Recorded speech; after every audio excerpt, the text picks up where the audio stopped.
ngaha turaje Nyagasani twitabiriye ingoma y'urukundo ku izina ry'Imana Data na Mwana na Roho Mutagatifu, amen. Amahoro bana b'Imana, nimuhumure, Imana iradukunda, ije kudukiza kuri uyu wa gatatu w'icyumweru cya 28 tariki 18 ukwakira 2023, ubwo duhimbaza Mutagatifu Luka, umwanditsi w'ivanjiri. Isomo rya mbere tujye kuzirikana turarisanga mu ibaruwa ya kabiri Paulo Mutagatifu yandikiye Timote, umutwe wa 4 umurongo wa 9 kugeza kwa 17. Inkoramutima yanjye banguka uze kundeba bidatinze, kuko Demasi yantaye abitewe no gukunda iyi si, yigiriye i Tesaloniki. Kirisensi nawe yagiye mu Bugarati, Titajya muri Darimatiya. Luka niwe wenyine tukiri kumwe. Shaka Mariko muzazane, kuko mfitiye akamaro cyane mu byo kumfasha. Tushiko namwohereje Fezi. Nuza uzanzanira umwitero wanjye nasize Torowadi kwa Karupo. Uzanzanire n'ibitabo byanjye cyane cyane iby'impu. Alexander w'umucuzi yangiriye nabi cyane. Nyagasani azamwitura ibihwanye n'ibikorwa bye. Nawe umwirinde, kuko rwanya bikomeye ibyo twigisha. Ubwo najyaga mu rukiko bwa mbere kugira ngo niregure, nta n'umwe washyigikiye, bose barantereranye, ntibazabihorwe. Naho Nyagasani we yambaye hafi, maze antera imbaraga kugira ngo mbashe guhamamariza ubutumwa nshize amanga, kandi ngo abanyamahanga bose babwumve. Iryo ni ijambo ry'Imana. Zaburi ni 145. Nshuti z'Uhoraho, nimurate ikuzo ry'ingoma ye. Uhoraho ibiremwa byawe byose nibijye bigushimira, abayoboke bawe bagusingize, bazarate ikuzo ry'ingoma yawe, batangaza ubushobozi bwawe. Bazamenyeshe bene muntu ibigwi byawe, n'ikuzo ritamanzuye ry'ingoma yawe. Ingoma yawe ni ingoma ihoraho mu bihe byose, ubutegetsi bwawe buzaramba, uko ibisekuruza bigenda bisimburana. Uhoraho ni umunyabutungane mu nzira ze zose, akarangwa n'urukundo mu bikorwa bye byose. Uhoraho aba hafi y'abamwiyambaza, hafi y'abamwiyambaza babikuye ku mutima. Inshuti z'Uhoraho, nimurate ikuzo ry'ingoma ye. Nyagasani Yesu nabane namwe. Amagambo mu ivanjiri ntagatifu uko yanditswe na Luka, umutwe wa 10 umurongo wa 1 kugeza kwa 9. Muri icyo gihe mu bigishwa ba Nyagasani ahitamo n'abandi 72, maze abohereza imbere ye 2 mu migi yose n'ahandi hose yajyaga kunyura. Arababwira ati, imirima yeze ni myinshi, ariko abasaruzi ni bake. Nimusabe rero nyiri imyaka yohereza abasaruzi mu mirima ye. Ngaho nimugende, dore mbohereje nk'abana b'intama mu birura. Ntimugire icyo mujyana, kaba agasaho k'ibiceri, waba umufuka, zaba inkweto, kandi mwirinde guhera mu nzira muramukanya. Urwo rwose mwinjiyemo, mubanze muvuge muti, amahoro kuri iyi nzu. Nihaba umuntu w'amahoro, amahoro yanyu azamusakaraho. Nahabura azabagarukira. Mugume muri iyo nzu, munywe kandi murye icyo babahaye, kuko umukozi akwiriye igihembo cye. Ntimukave mu nzu mujya mu yindi. Umujyi wose muzinjiramo bakabakira, muzari ibyo babahereje. Mukize n'abarwayi muhasanze, kandi mubabwire muti, ingoma y'Imana ibari hafi. Iyo ni ivanjiri ntagatifu. Mukize n'abarwayi muhasanze, kandi mubabwire muti, ingoma y'Imana ibari hafi. Inshuti z'Imana, nimugire amahoro. Amasomo kizimya yacu duteguriye uyu munsi aratwerekeza kwa muganga. Hari abantu 3 tuza gutindaho: muganga, umurwayi ndetse n'umurwaza. Abo bose batondagura inshinga yitwa gukira cyangwa gukiza. Ngiyo incamake y'ivanjiri, ngiyo incamake y'ubutumwa bw'Imana, ngiyo incamake y'umugambi w'Imana, no gucungura abantu, gukiza abantu. Rero abaganga mwese aho muri, nimwubahwe. Turabasuhuje mu izina rya Yesu Kristo umuganga mukuru. Nimwubahwe, Yesu arabakunda. Namwe rero mukunde abarwayi kandi mubakize. Umuntu wese uzi ko ari muganga, ndifuza ko twaza kurangiza yafashe icyemezo. Ariko kuba yafashe icyemezo cyo gusezera ku kazi, cyangwa afashe icyemezo cyo kwivugurura, kugira ngo yoye kujya avanga ejo n'ejo bundi atazavuguruza umwuga we wo kuvura, akaba yavangira abandi. Kuko uzasanga hari bamwe bari kwivuruguta bakavuyanga aho kuvura abarwayi. Uze gusezera cyangwa urivugurure, aya masomo rero kimwe n'umutagatifu Luka duhimbaza umuganga araza kudufasha nyine kugana mu bitaro ubwo tuza kuzirikana ku ngingo igira iti indoro ya muganga. Muganga burya agira indoro ye. Uzase no kurira ifoto nuhura n'ikirura urebe indoro ikirura cyazakureba. Ukomeze uve mu ishyamba yewe ugane no mu nzira.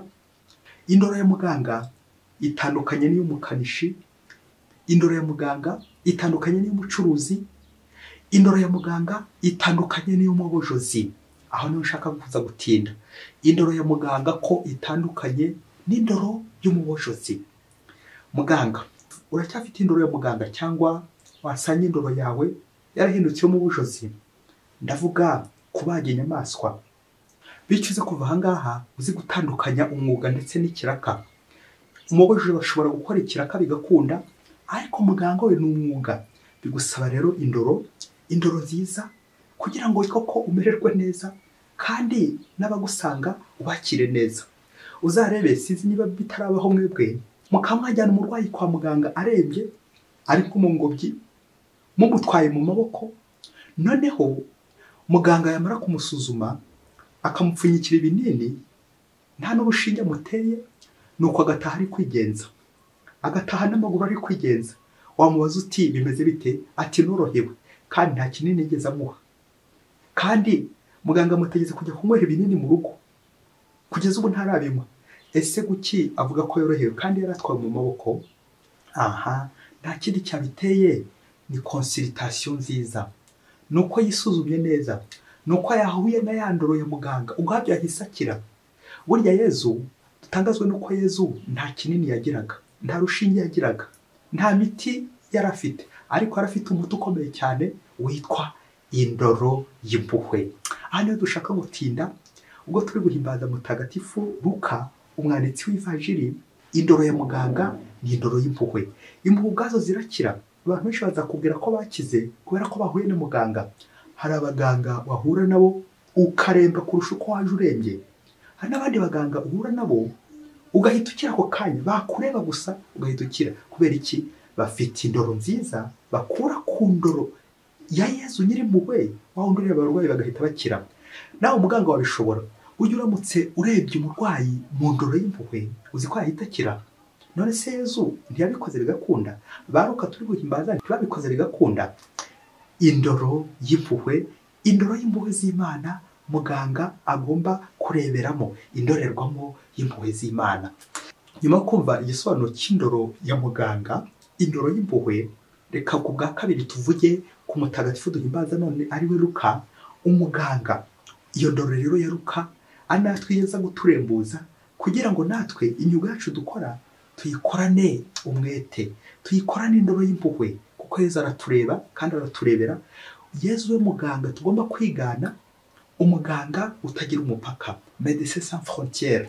Luka turi guhimbaza ni umwanditsi w'Ivanjiri iri ku rutonde rwa gatatu nyuma ya Matayo, Mariko, Luka ndetse hagakurikiraho Yohani. Luka rero banatubwira ko yananditse no muri igitabo cy'ibyakozwe n'intumwa. Kubera iki? Kuko tumusanga cyane na Paulo mutagatifu, agira uburyo agenda amugarukaho mu byanditswe bitagatifu. Bigaragara ko yari umusangiragendo wa Paulo, son interprète, umusemuzi we, kuko tubisanga cyane mu ibaruwa mutagatifu yandikiye Abanyakolosi umutwe wa 4 umurongo 14. Paulo ati arabatashya Luka umuganga dukunda. Amen. Tumva ko Luka yaranakunzwe. Umuganga nyine yarafite indoro y'impuhwe yatumaga akunzwe. Aha kabiri Paulo mutagatifu amugarukaho ko twanabivise mu isomo rya mbere uyu munsi, ni mu ibaruwa ya kabiri yandikiye Timote umutwe wa 4 umurongo wa 11. Luka niwe nyine tukiri kumwe. Amen. Bishatse kuvuga ko Luka yagumanye na Paulo bagakomeza bageze inkuru nziza y'amahoro, inkuru nziza y'impuhwe z'Imana, kwamamaza impuhwe z'Imana. Ndetse n'Ivanjiri nk'uko twanabyumvise isoza harimo ijambo gukira, nimugenda mukiza abarwayi. Na Luka nawe kuko niho baye umurimo we, kuko batubwira ko yahoze akora umurimo w'ubuganga, yari umuvuzi. Batubwira ko Luka atari umuyahudi kavukire, ahubwo yavukaga muri Antiyoshe wo muri Siriya. Bishatse kutubwira ko nyine yari umunyamahanga, akaba ngo yari muri sosiyete y'abapagani. nk'impuguke rero muri icyo gihe nk'umuganga kuvura gukiza abarwayi. Batubwira ko yaje guhinduka ari mukuru, bishoboke ko na Pawulo waje kumubatiza. Batubwira ingingo nziza ziranga ivanjiri Yezu Kristo rukabereye umwanditsi, ngo cyane cyane yibanda ku ivuka rya Yezu, l'enfance de Jésus, ubwana ndetse n'imikurire ya Yezu. Ni ivanjiri rero y'ibyishimo, ni ivanjiri y'impuhwe, ni ivanjiri ivuga ku buzima bw'imbere ndetse n'isengesho. Rero Luka nk'umuganga de formation akaba akunze kuvugira abaciye bugufi, intabwa, abagore n'abana, les marginalisés, abandi bose bari baribagiranywe muri societe, abaciye bugufi, abakene. Mu ijambo rimwe burya ni abarwayi bose yavugiraga, kuko twese burya turarwaye, abo baciye bugufi, abo bakene, ari indwara zo ku mubiri ndetse no kuri roho. Abo bose batitabwagaho na societe. Rukagerageza kubavuganira nk'ugiye kubaha agaciro nyine, arebera mu ndorerwamo ya Yesu, indorerwamo y'impuhwe, indoro ya Yesu, indoro y'impuhwe, indoro ya muganga. Bityo rero muri ivanjiri ye agashishikariza n'izindi mpuguke mu kuzandikira kugaruka ndetse no kugarukira Imana, ngo uwo umukiro w'abandi. Na niyo ivanjiri y'uyu munsi y'abigishwa 72 bagiye mu ubutumwa bwo kugera gute, ngo gukiza. Wamara gukira wakora kuri Yesu ugakira, ugataha urimo no gukiza abandi. Ngubwo ubutumwa bw'umukristo, ngubwo ubutumwa bwa muganga. Muganga ntabwo yica ahubwo arakiza. Muganga ni umukiza. Muganga burya ni irindi zina rya Yesu. Koko mbega byiza kwiteranwa na Luka umwanditsi w'ivanjiri, mbega byiza kwiteranwa na Yesu muganga mukuru, médecin sans frontières. Muganga n'ujya kuvura ukabona birakunze, ntukajye ngo ni ku bwawe, ni muganga mukuru Yesu wabigufashijemo. Indoro yawe rero nawe yagombye kwigana indoro ya Yesu Kristo, bityo umurwayi yakubona ntakubonemo ikirura, ntakubonemo ubujozi, ahubwo agakubonamo muganga, agakubonamo Yesu. Mbega umwuga mwiza. Icyabaje abakristo bavandimwe muri ino minsi ni uko abantu benshi bagiye badohoka, bakoga ku mafaranga, ku iraha ry'isi, irari ry'ibintu, bigatuma abantu benshi gukora umwuga wabo neza, ahubwo bakawitiranya n'ibiraka. Bamwe n'abamerisoneri, bya birura by'ibihubuzi koko bigaragara inyuma nk'intama, ariko imbere ari ibirura, kuko birica intama, birarya intama, barabojora. Nguko uko muganga ugomba guhitamo uyu munsi. Ese ndaba muganga cyangwa ndaba umujozi? Ndahitamo gusezera kuri uyu mwuga kuko nsanga atari uwanjye, cyangwa ndahitamo kwivugurura? Umwuga wo kuvura mu byeru ugafate mu twazo kantu witiranwa nanone nanjye kuvuga n'umwuga w'Imana, n'ubutumwa bw'Imana, n'umugambi w'Imana. Umugambi w'Imana nta wundi ni uwo gukiza abantu kuri roho ndetse no ku mubiri. Buri gitambo cya misa Yesu yongera gukiza, ubutumwa bwose ugiyemo Yesu yongera gukiza. Afite abaganga koherezaho. Muganga rero urahirwa niba ukurikiza ubutumwa bwo gukiza abantu. Ariko nanone uragowe muganga, wita umuganga, uragowe niba ubutumwa bwawe warabuhinduye ukagambanira Yesu, ukawicisha babakene ukatamye kuvuganira, ukawicisha abarwayi, ukica abarwayi b'abanyantege nke, babandi badafite ubavuganira, babana bato, zampinja. Aho ngaho umenye ko Luka atari byo yigeze akora. Luka bose niwe yavuganiraga. Baganga twese twiyambaza Luka, nidukomera ku mwuga wacu.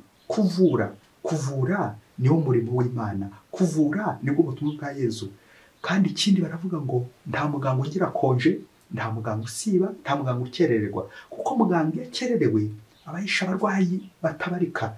Muganga ngo ukererewe umunota umwe ngo abayisha abarwayi 100. Ngaho n'abatekereza abo umaze kwica igihe ukerererwa cyangwa igihe wasibye ku kazi. Nta muganga ugira konje, kuko ubutumwa bwa Yesu nabwo butigeze bugira konje, kuko Yesu iminsi yose yayimaraga ari kugira ate, ari gukiza. Amasaha Yesu yamaraga ari gukiza. Umugambi w'Imana no gukiza abantu.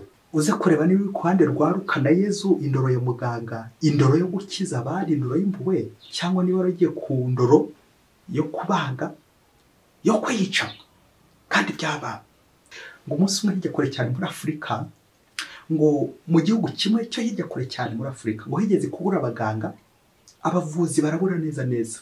Nuko dore ko hari n'abarwayi benshi, ibyorezo byari biri muri icyo gihugu byinshi. Nuko rero abayobozi b'igihugu babura ukuntu babigenza, baza gufata icyemezo cy'uko bagiye kujya bahemba abaganga amafaranga menshi cyane, kugira ngo abiga mu ishuri y'abaganga babe benshi, babahe agahimbazamusyi gashyushye, abaganga bagwire, bityo abarwayi bari kugenda bapfa. Nyuma yo gufata icyo cyemezo, haje kuboneka nyine abantu bitangira uwo murimo wo kwiga. Nuko ngo muri icyo gihe ngo umukuru w'ababujuzi bo muri icyo gice ngo akitwa Makakama, ngo naza kumva iyo mpuruza yuko abaganga babuze kandi ko abaganga bari guhembwa menshi, bityo aza no kumenya amakuru ko kwiga uri kwiga mu ishuri ry'abaganga nawe uri guhembwa. Nuko afata icyemezo cyo kuba asubitse umwuga yakoraga w'ubujozi, nawe afata icyemezo cy'uko nyine agiye kwiga. Nuko aragenda afata ifaranga byose yaramaze gukorera, arabifata arabihambira, ubundi aragenda ajya ku isoko agura ka diplome bita dogutora, abadoguteri muri medecine, ariko by'umwihariko dogutora ye yaganishaga kuba umubyaza, kuvura abyaza ababyeyi. Ubwo doguteri Makakama rero ngo nyuma y'amezi 9 gusa ngo yaramaze kugira ka dogutora muri medecine. Ubwo bamuhereza akazi nako nikira kaburiya nyuma y'amashuri nk'ayo ngayo, dore ko nyine yerekanye ibyo byangombwa, babona ko yarize, ni igisome, ni doguteri, afite ubuhanga. Nuko rero bamuhereza muri maternité kugira ngo ajye avura, yite ku babyeyi, ababyaze neza bakire. Nuko doguteri Makakama akubitiyeho diplome yiwe, akubitiyeho nanone n'igihe kigufi yize ndetse n'amafaranga yamenyemo. Nuko aratangira kuko arabyaza, baranamuhemba ayo mafaranga menshi. Ariko ngo ikintu yagiye abona, ngo yareba agasanga umurimo akora uburyo uvunanye bitari guhura neza n'amafaranga bari kumuhereza. Nubwo mbere agiyemo yabonaga ari menshi, ariko agezemo neza abonye akazi karimo kubyaza, abona bitazavamo. Aratangira arambirwa, aratangira araruha, nibwo atangiye kujya yisibira, ikindi gihe agakerererwa. Ababyeyi baza nyine kubyara bakabura ubabyaza, abana bamwe bagapfa, abandi babyeyi bagapfa, maternité neza ibakaduruvayo. Rimwe rero wa doguteri wacu Makakama afata icyemezo cy'uko agiye kwisubirira mu mwuga wo kubojora, ubundi akageza gusa kuryama aho ngaho ku bitaro, ku ivuriro, agahasinzirira, agakora nyine nkaho ahaba, kandi uko yirwa yigendera. Doguteri Makakama akirirwa mu myuga ye, mu murimo we w'ubujozi nk'uko ari wari mwuga guhera kera. Yarangiza nijoro akarirwa aje kugera kuryama muri maternité, gusinzira muri maternité. Barangiza bakanamuhemba n'ibifaranga byinshi. Nyuma haza kugera igihe bashaka kumwirukana nyine kuko akazi kamubanye kenshi. Nuko afata izindi ngamba zikomeye. Doguteri Makakama ngo yari afite abandi babujozi yatozaga, nabo akajya bazana kwa muganga kugira ngo bamufashe kuvura vana bwangu. Ubu bya bindi bya huti byari bihumye. Nuko ivuriro aho kuba iry'abaganga irihindukira ry'ababujozi, maternité y'ababujozi. Mubyeyi ubyumve neza, abangavu bose bagize ibibazo, abangavu bose bashaka gukuramo inda, ababyeyi bose, abakobwa, abandi bose bashaka gukuramo inda ku buryo bwihuse, ababujozi bakabibashamo ku buryo bwihuse. Iyo maternité ihinduka neza y'ababujozi. Ufite ikibazo wese mu nda bakamukuramo inda, ufite ikibazo wese mu nda bakamukuramo inda. Uzi ko igihe cyaje kugera ya maternité aho kubyara abana ngo bavuke, ahubwo ihindukana ngi kuvugira imbi, ihindukira ababujozi neza boucherie vraiment. Ubwo hagati aho ababyeyi cyangwa abaganga b'umwuga bamaze kumva izo nkuru, batanze amatangazo ngo nyaboneka batabare. Ubu batanze ikirego mu buyobozi ati nyaboneka nimutabare iri vuriro. Doguteri Makakama agiye kumara abantu kubera ababujozi benshi baruta umubare w'abaganga. Nta baganga bakiri muri iri vuriro, ahubwo hajemo ababujozi. Kubera iki? Bakuramo inda, umubyeyi araza kubyara, bakuva umubyeyi aratatse, bagahita bakuramo inda kugira ngo borohereze umubyeyi. Gushaka korohereza ababyeyi, none abana ntibakivuka, abana basigara mu bitaro. Ibitaro byahindutse amarimbi. Ngiye gitangazo umuyobozi mukuru uhagarariye abaturage. Muyobozi, ongera ujye mu bitaro urebe niba Makakama batari gukora imirimo y'ubujozi, aho gukora imirimo batorewe. Doguteri Makakama, mbega wowe bakristo bavandimwe, Yesu Kristo akuzwe. Nguko uko twagombye kumenya gutandukanya ibintu bibiri, umwuga ndetse n'ikiraka. Abanyakiraka bishakira amafaranga. Uzasanga hari abaganga benshi baza gushaka amafaranga mu buvuzi, aho kugira ngo bakore umurimo wa mwuga nyagasani yabatoreye. Bamwe bagiye bategura umwuga wabo, abandi bagiye bagambanira umwuga wabo. Trahir sa profession vraiment, trahir sa mission. Muri iki gihe uzajya kwa muganga, umubyeyi azajya kubyara, amakuru ya mbere bazahita bamubwira bati urarangiza kubyara duhite dufunga ibyara, urangiza kubyara nta wundi mwana dushaka kongera kubyara. Abaganga bahinduye umwuga basigaye bikorera ibiraka byo gushaka kwinjiza ibyo bicuruzwa gusa mu mavuriro byo kwica abana, gukuramo inda, inshinge z'amagendo, ibinini n'ibindi byicisho byose. Bibagiwe isura ya Yezu, bibagiye indoro ya Yezu. Yezu nta kinini yagiraga, Yezu nta rukingo yagiraga, ariko indoro ye yari ihagije, yarakurebaga ugahita ukira, kuko indoro ya Yezu nyine yari ya muganga, ntabwo yari y'umubojozi. Nguko natwe kuri umunsi mutagatifu Luka, nawe uze kureba muganga, wongere wirebe, wikebuke wirebe, ese indoro yawe ni iy'umubojozi cyangwa ni iya muganga? Nawe uze kumva iryo tangazo rya makakama, wasanga nawe uratangiye ibiraka byaba makakama, gukuramo inda, kuniguza abana b'abandi, kandi uri muganga. Muganga bingana gukiza. None koko wowe urica ukongera ukanakiza? Ese byabaho? Muganga ntabwo ashobora kuba icyarimwe yego cyangwa oya, ahubwo ni yego gukiza, kuzamura abana b'Imana mu ijuru, gutuma abantu bagira ubuzima, gutuma abantu bamererwa neza. Ntuze kuntera ibuye nanjye siza kugutera ibuye. Abenshi twabaye bamakakama, aho usanga amafaranga yo twimirije imbere, ibiraka bikomeye cyane bishyushye, ariko twibagiye umwuga wacu, kuvura. Twibagiye indoro yacu, ko muganga yahoze kera ari umuntu bareba abarwayi bagahita bakira. Waba uri mu consultation, waba uri mu isuzumiro, umurwayi yakureba agahita akira. Kubera iki? Indoro ya muganga nyine ihuye n'iya Luka, ihuye n'iya Yezu, ivuganira abanyantege, ivuganira abaciye bugufi, ivuganira abana b'impinja, ikavuganira abagore, ababyeyi batwite, maternité. Aha nibwo uzasanga amavuriro yacu aho kuba maternité amwe yabaye irimbi, andi yabaye boucherie. Kurera ifoto ya maternité yahindutse boucherie mubyeyi, yahindutse ibagiro, yahindutse narenge kuvuga amatongo. Muganga uzi ko nawe igihe kizagera ukarwara ukagira intege nke, none si igihe utavuganiye abanyantege nke wowe wibwira ko wari uza kuvuganira?